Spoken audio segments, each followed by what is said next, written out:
If you have really good rapport with somebody and you know them and you're going to go pick them up, maybe you met them at through a mutual friends gathering or a party or whatever, and you talked and hung out for several hours.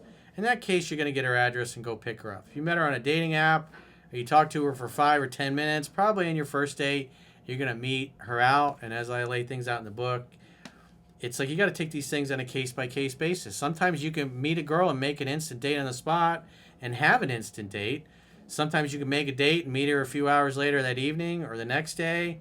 But most of the time, you're going to be getting phone numbers and later setting dates. And so, depending on your level of rapport, how well you know each other, if you know each other well enough and you spend enough time, you met through mutual people or you met at work, you're going to probably get her address and then go pick her up. And so, there's no reason to call to verify. But if the rapport is low and you didn't spend, maybe talked to her for 2 or 3 minutes and got her number, then made a date a few days later.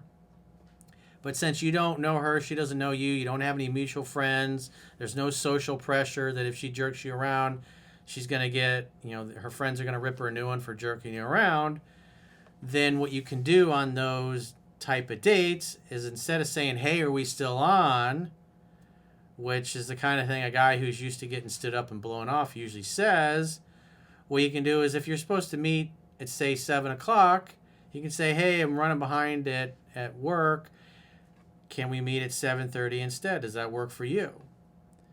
And because if you're in one of those situations where you're like, I don't know if she's going to keep the day, especially if you met online, that's something you could do. And she go, oh, I forgot about it. Oh, I haven't talked to you. Oh, I made other plans. But it gives her an easy out. And this way you make sure you don't get stood up. That's in a case where you don't have a lot of rapport and you're not going to be going to pick her up.